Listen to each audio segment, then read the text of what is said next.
everyone. And thank you so much for joining us today. It is such an honor and a privilege to be able to interview our guest today, the amazing Heather Hoffman from Pink Fresh Studio. Welcome, Heather. Hi. Thank you. We're so excited you could join us and that folks can get to ask questions if they have some before this amazing event that's coming up and get to know the instructors a little bit better. I did put the link to this event in the Alt News shop. So if you want to check that out, head on over to the link. It's only open for until the end of next week with the last interview. We opened it specifically so you could do it after meeting all of the wonderful instructors that we have. Speaking of that, Heather, tell us a little bit about yourself. All right. Well, my name is Heather Hoffman. I'm the creative director at Pink Fresh Studio. Bridget and I were just kind of chatting about how that just kind of is like the big umbrella title because we had to think of something to put under my name, I guess. So I just kind of wear a lot of hats. I manage the design team. I do a lot of behind the scenes stuff, kind of the boring spreadsheets and adding stuff into the store for the new releases, some fun new things, testing new products and new stamps, proofreading.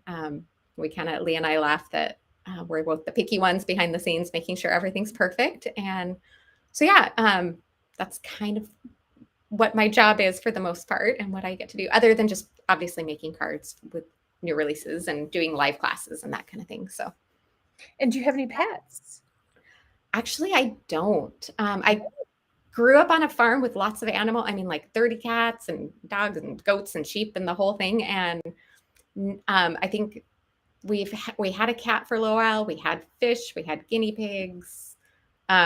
We had 2 dogs briefly, but they were puppies, and it just ended up being too stressful in our family the way things worked. But kids are grown and we like to travel a lot. So we're just kind of at a spot where we'll occasionally dog sit for family or something like that. But we just kind of have the freedom to hop and go. And yeah, so actually, no. It's almost like having grandchildren where you get to borrow somebody's pet, you get to love on them, snuggle them, but you don't have to worry about vet bills. You don't have to worry about anything. You just, it's like the joy of having grandchildren. It's just. That's why I tell everyone it's better than having your own because I can borrow them and do it. And then I can send them home when I've had enough. Where's your favorite place to travel since you mentioned travel? Do you have a favorite destination? I feel like one of the favorite places I've gone to, it was in 2019. So before COVID kind of changed everything, but I went to Italy with a friend. And that was like dream trip. It was my first, that year was the first time I went anywhere out of like US, Canada had been the only other country I'd been to because we live really close to the Canadian border. So that was like the crazy year of travel and I fell in love and I would love to go back someday. Yeah, I'm close to the Canadian border on the other side. Yes. So I'm like an hour and a half from the Canadian border on the other Almost side. Exactly. Yep. Yeah. And ironically, my son is taking me to Italy for my 50th birthday. So that will be my first big trip out anywhere. Yeah. I don't count Canada because Canada is so close to us. I know. It just feels part of us, Yep. So. Yep. Same. We always joke about the same thing here. Like, we grew up going to Canada to buy, tea and stuff or whatever, a day trip. Yes. And the poutine. The poutine is delicious. Yeah. How did you get into crafting?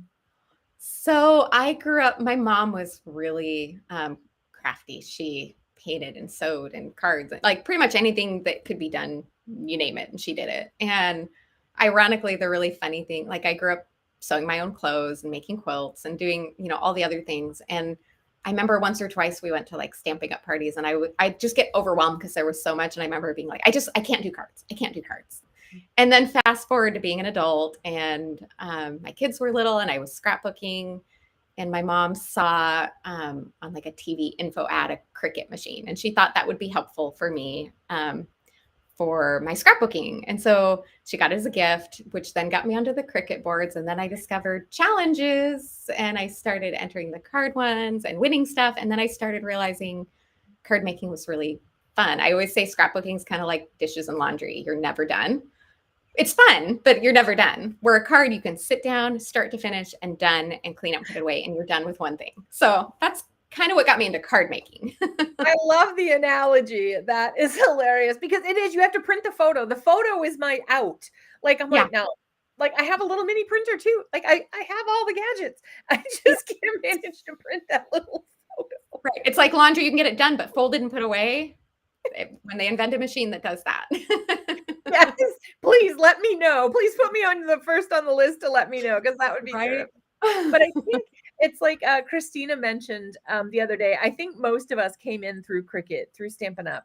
Those were the Yeah, big companies in the beginning that got us kind of in there. And those exactly. challenge boards, oh, I remember those. Oh goodness, Yeah. those were so fun, but you wanted to do them all. Like you wanted Mhm. to do every Of single one, and it course. was Especially overwhelming. when you win something, then you wanna do them even more. And it's funny, a lot of us that are card makers now are like, no, card making, no.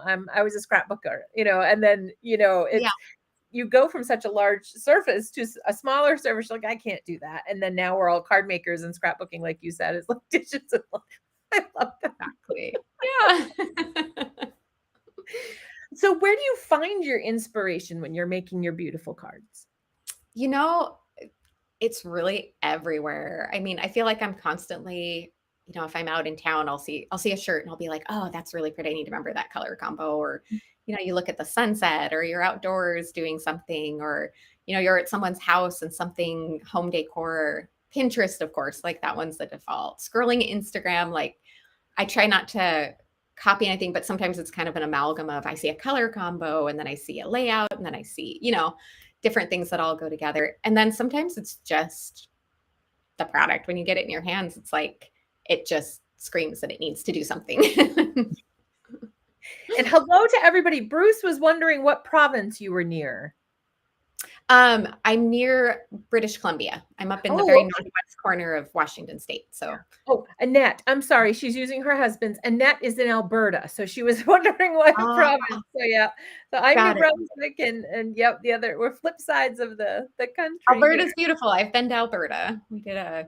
When I was I a love kid, we did a few camping trips up through Canada and all around in both of those provinces and loved it. I So, uh I love Alberta Bound by Gordon Lightfoot. I don't know if that counts. I yeah. haven't been to Alberta yet, but I love the song. Mhm.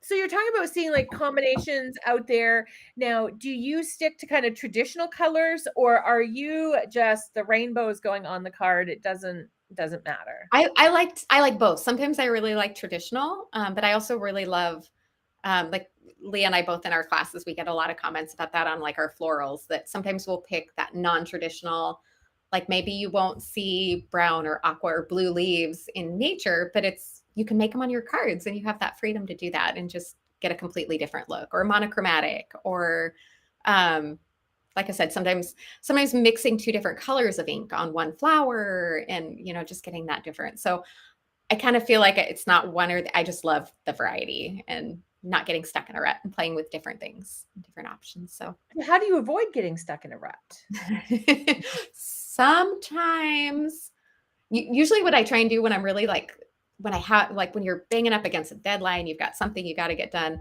Sometimes you just have to step away. And for me, that's usually good motivation to go do something else that I don't want to do, but I don't have to think about like cleaning the house or laundry or, something like that. Because then coming back to card making, it's like, whew, now I'm so happy to be back here.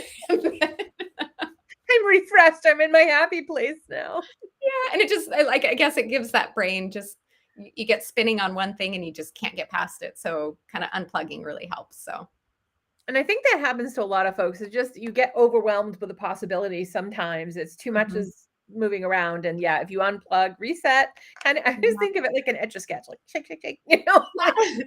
you're good to go again. Or go for a walk. Go for a walk's another great one. Get some fresh air. I love that too. So just kind That's of yeah. seeing it. And it's good weather now where I am. So yeah.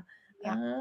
Oh, Wendy's in Quebec. I have been to Quebec City. Beautiful, beautiful place. Yes. And I've actually been to Quebec City too it's many years ago. So let's see, about 20 some years ago. So it's been a while. It's when I was pregnant with my oldest and I ended up visiting in the middle of winter. So it was really cold and icy. That's really what I remember, but it was fun.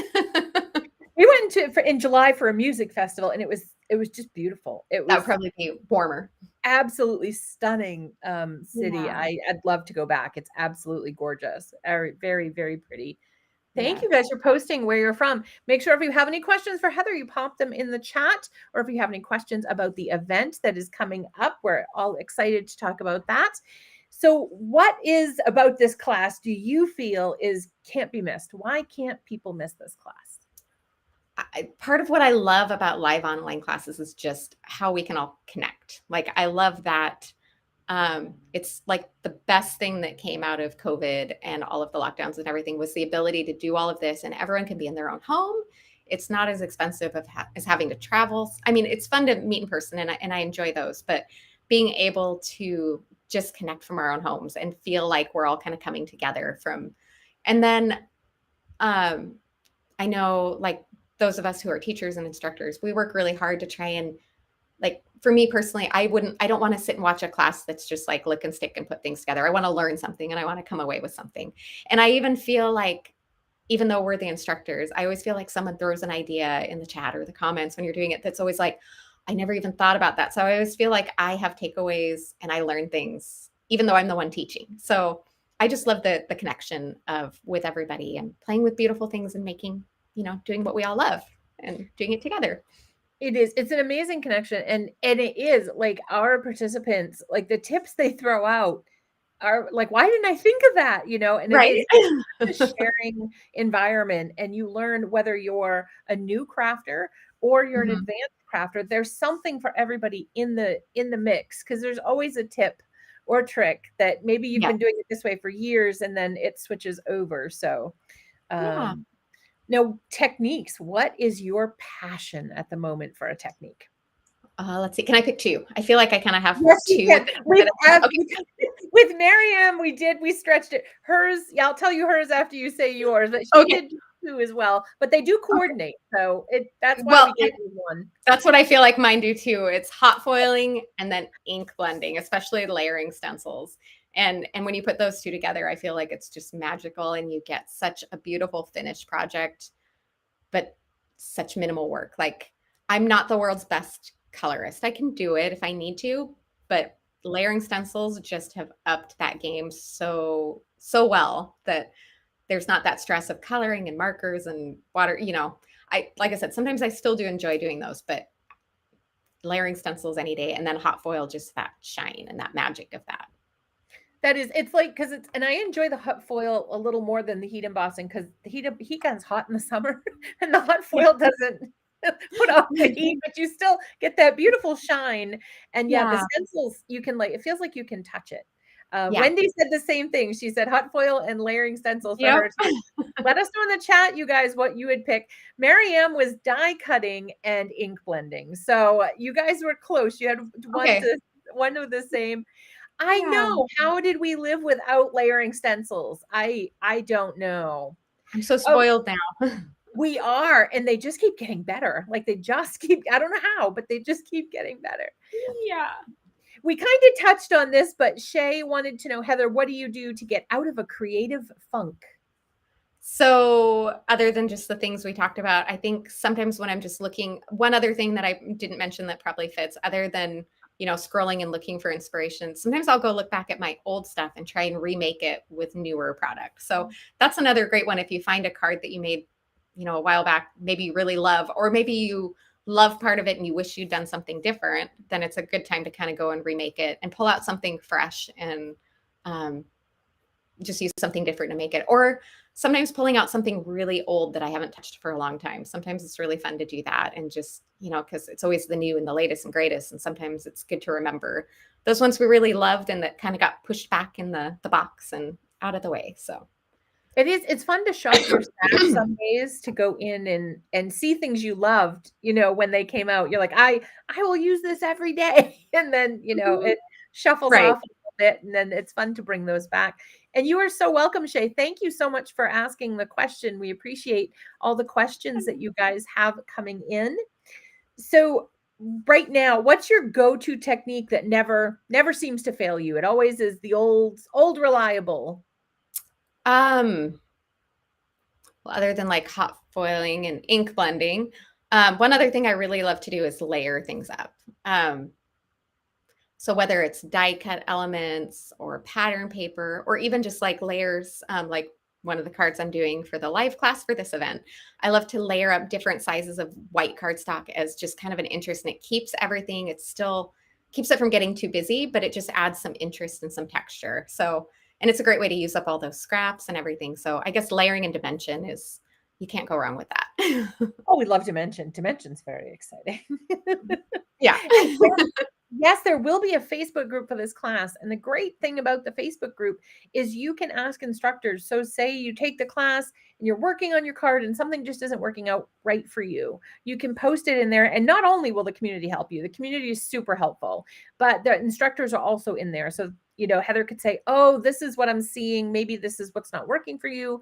Or you can show your cards, because let me tell you, nothing makes the instructors happier than seeing your projects Yeah. at the Yes. end of it. I know when I teach, I want to start the class. And I'm like, okay, show me your projects. We haven't done it yet, but I want to see the projects because they're so exciting. And I always love to see what everyone did different, if they, mixed up the colors or the layout or something like that, just seeing everyone's own twist on it. Because I feel like I'm a little of a rebel like that. If I took a class, I'd be like, I'm going to make it my own. And then it's cool too, because then you're inspired when you're creating by stuff that other folks did in the class. Yeah. It's just a wonderful experience in community. The kits will be shipping. Ultimately, we are shipping, I believe, in early to mid October, so about a month before, month 3 to 4 weeks out. So we'll be shipping out the kits for us. Do you have any other hobbies besides that you're currently doing besides card making? So a new one that I've just picked up in the last several months, and I know it's a crafting, but is embroidery. And for some reason, I've just fallen in love with. I grew up I did counted cross stitch, but I never did embroidery. And I actually just grabbed a Pink Fresh flower stamp recently and just did my own on it, and I love it because I've been buying some kits and I just did embroidery on that, and it's like, oh, just magic. So that's kind of my newest. Really That'll be fun. That'll be fun to see. That's exciting. Yeah. I love when you combine things that you hadn't really combined before and it comes out like stunning. It's just exciting. Yeah. It just stretches those supplies a little bit more for a different avenue as well, which is kind of fun. So, and these Annette had asked, what happens if you can't attend one of these days? These are recorded. You have them forever. So these will be uploaded usually the Monday following, because they don't work on the weekends, but they'll be uploaded then, and you have them forever. You will have the recorded classes will be available the 3rd, 4th, and 5th. And then we have 2 live sessions. We have Heather and we have Mariam. So Heather is going to be on Friday. Mariam's going to be on Sunday, which is very exciting to have 2 live sessions. And all of those are recorded. So if you have to travel or work or something happens, don't worry. You have those. You have access. You can watch them. And then the Facebook group stays open after the class as well. So you have that as another resource. And that's always great to know, especially if you're trying to craft along, that's my biggest advice in live classes is don't stress about keeping up. Just enjoy the process. And if you get behind, don't worry about it, because you can always catch it up. You can watch those as many times as you need to. And yep. And that's the great thing is they're yours. They're there. They're not going anywhere. And the other thing too, I recommend is if you see something in the PDF that you can prepare ahead of time and you think you're a slower crafter, just, if there's an embossing piece that they're going to do in the class, you're like, oh, I'll emboss that so I can have a little bit more time to do the blending or something. So that's another way as well. When you are designing your cards, so is it the technique that comes, or is it kind of a layout that speaks to you first? It kind of depends on what I'm doing. I kind of laugh because with Pink Fresh, we do weekly just YouTube lives. Yeah. And when I first started doing those, I'd make my card in advance so I knew what I was going to do and do it. And for bigger events, we obviously do that because we have the photos and everything. But anymore, it's like I just kind of start laying stuff out and I build a picture in my head of what I'm going to do. And sometimes it turns out that way and sometimes it doesn't. But usually it turns out better than I expect. And I always tell everyone it's the magic of like doing it. Like it seems like it should be really scary, but it's kind of the magic of, and then someone will speak up and be like, oh, you should put this here or do this color, or something. And so that whole collaborative fun that, so it kind of depends what it is. Sometimes you see a set and it just, like I said, there's just something that you're like, I have to do this with it, or there's something out of the box. And sometimes it's like, sometimes I'll get a whole release and I'll just start like ink blending and die cutting and just laying out all the pieces. And then they just kind of all start walking together on the desk. So I love that. I'm going to try that. I like the walking together. That's a good trick. Like a cartoon, right? I mean, I wish that they did it on their own. I have to help them a little. It would be a good crafty cartoon, just the pieces kind of, marching Yep. together, so to speak, all layer up. So what do you do for what do you have for a technique that you're really working on kind of personally? Um, so I feel like one thing I enjoy it. I have a long way to learn and go is watercolor. I feel like that's something that and it takes time to be able to just sit down and relax. And when I do it, I really love playing with it. And I don't feel like I'm that great, but I'm also just like I tell everyone else, just enjoy the process and doing it. And it doesn't have to be, you don't have to be the expert on your first one or the 10th or the 20th or the 50th. It just, that progress keeps coming. So that's something I feel like I can learn a lot from other people on. I think watercolor too is I think it's you're always learning. Like it just there's so many tips and tricks and ways to do things and different mediums in watercolor. Yeah. I think it's a really but it's a very soothing technique, I think, for a lot of folks out there. Yeah. Cindy would like to know, do you have any tips for layering? So is that layering stencils, Cindy, or is that layering dies? Or I'm going to assume stencils because we were talking about stencils, but Or it might have been that I was talking about layers on cards. could have been Um, too. So yeah, Cindy, let us know what are we layering, stencils or cards, and we'll get that question answered for you. yeah. And let's see, do you have a favorite color combination that you just are like, I have to get away from it because I use it? I don't know if there's one I have to get away from. Leah and I, at Pink Fresh, we joke a lot about our love for coral reef and aqua, Yeah. like the Yeah. aqua tones, the ocean breeze. So, Yeah. but I don't really want to give it up. So, but I love discovering new color combos, and we also have brand new inks coming out. So I'm excited. There's a few of those. Yeah, that's going to be this Oh, month. And we've been working on this for like over a year. It's just been the long, slow process. So I'm super excited to play with all those. And already have an idea of what my favorites will be. I'm just waiting to get them in my hands to start playing with them. So it's gonna be hard, that coral reef. That's gonna be hard because that I when I reach my Pink yeah. Fresh inks, that's the one, man. I can't not reach. I love that. It's such a Yes. beautiful color. It is Yeah. gorgeous. So it was layering pieces together. Don't give up Yeah. coral reef and aqua when I'm coral reef and aqua forever. That's what we always say. That's like, could be a hashtag. yes. Um, so Cindy, if you're meaning like layering pieces, so like if I'm layering cardstock or pattern paper, one thing I really love to do, because you don't want to put foam adhesive between every layer or you'll end up with a card that's like a book. So a lot of times I'll kind of just like curl up the edges a little bit, kind of, and actually we'll do that with die cut florals and stuff. And then maybe adhere the center or that paper down with a tape runner or liquid glue. And it gives that illusion of more dimension without having to pile on, not that I don't love foam adhesive and layers that way, but when you're putting a bunch, that's a great way to kind of build up that dimension. And we kind of call it floofing the flowers and the greenery and the leaves. And That's what I call my cat, Little Miss Floof. oh, there you go. She's very fluffy. Little There Miss you go. Floof. It's the perfect word, isn't it? So hopefully, and Cindy, if that wasn't what you were looking for, just let us know. We're happy to expand Yeah. on that even more. So this question, and we can throw. We're gonna do top three. What are your top three tools that you have to have with you now? Okay. So I've been thinking about that one. I feel like she said I could group together ink blending, Yes. brushes and inks. So like Yes. the supplies for ink blending, um, die cut machine for sure. Yeah. Um, Man, probably then foam adhesive would be like the final for dimension. There's a million and one. Oh, or if I was going to trade that out, probably a Misty stamping positioner. That would probably be the final one, because I don't know how we stamped back in the day with just clear blocks and no other options. It was interesting. We did it, but now that we know better. Now we're spoiled. Yes, We have things that we just put it down and you can repetitively just go. Now, right. do you make a lot of do you mass produce or are you more a single card kind of creator? I really love making sets of cards for like clean ones. I find myself doing a lot of that. Like if I'm going to make something and I really like a design, I could make 3 or 4 or 5 of them.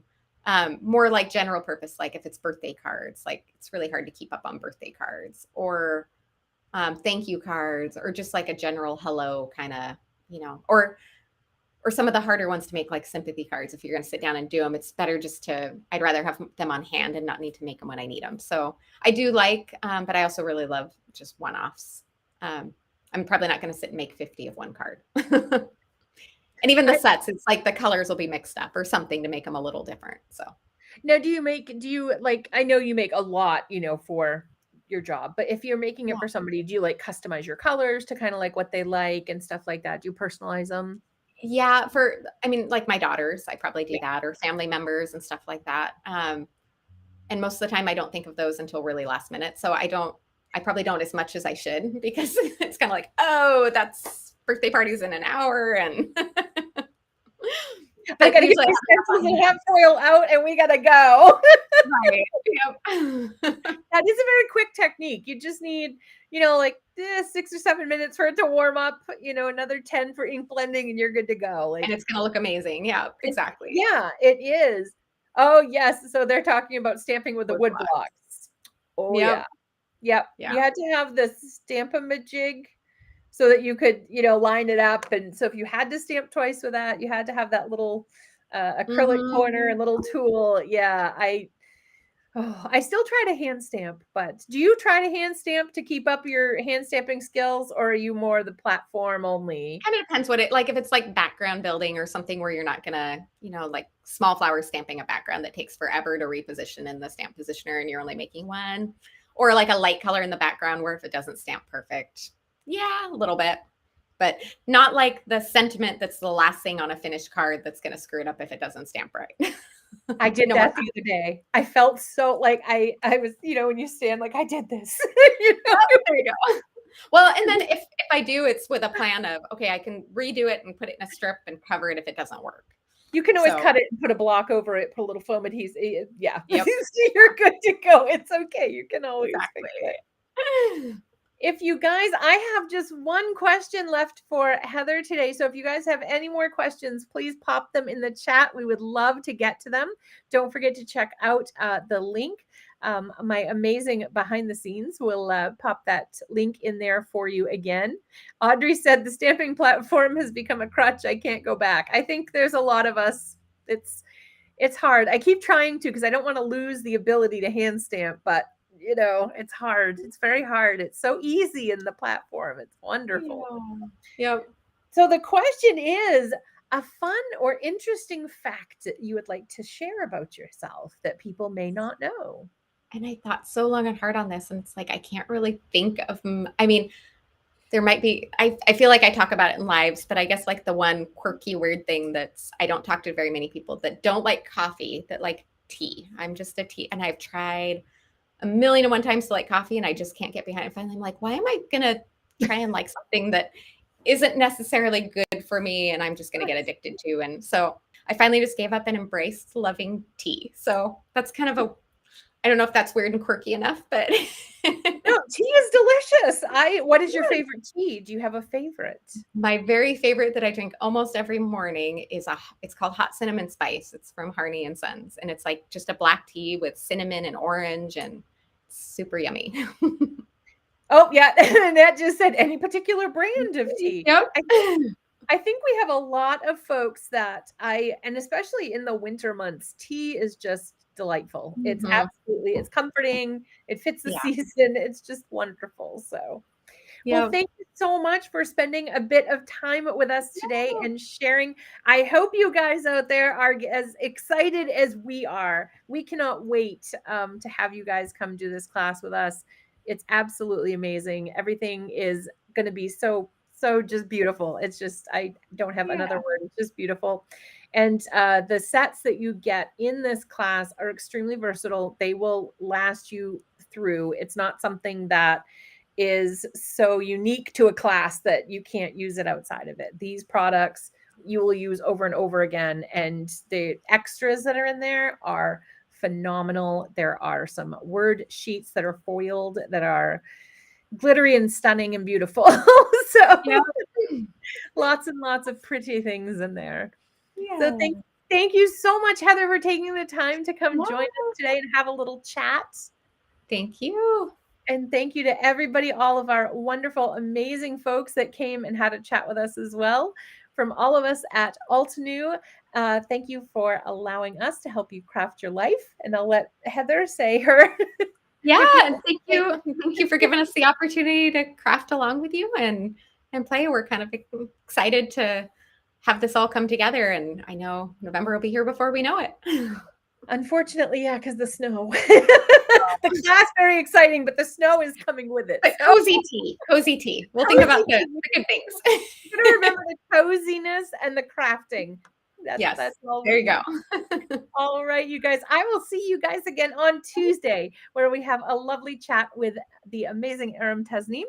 And on next Thursday, we will chat with the amazing Leah Lawson. So very exciting. 2 more interviews to go, guys, and just that time period to sign up for this class, and then it will be closed and you won't be able to sign up for it again. So make sure if you're signing up, you got to get within those dates.